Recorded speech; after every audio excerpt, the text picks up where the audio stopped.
When you want to keep control of shutter speed, switch your mode dial to S. Then both the front and back dial will control shutter speed.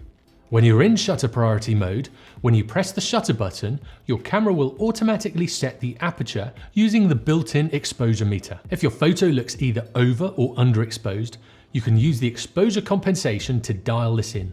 If you're not sure what exposure compensation is, click on the eye in the corner to another of my videos. I'll normally use this setting, say if I'm shooting sports and I want to keep the shutter speed to a really high level, or maybe if I'm shooting in low light and I want to keep the shutter as low as possible, but not too low to induce blur from handheld movement. Or if I'm doing specific shots, like panning shots where I get the background blurred and the subject in focus. When you are in this mode and the light starts dropping, just keep an eye on your settings. They might start flashing, and this is normally an indicator that the shot will be underexposed.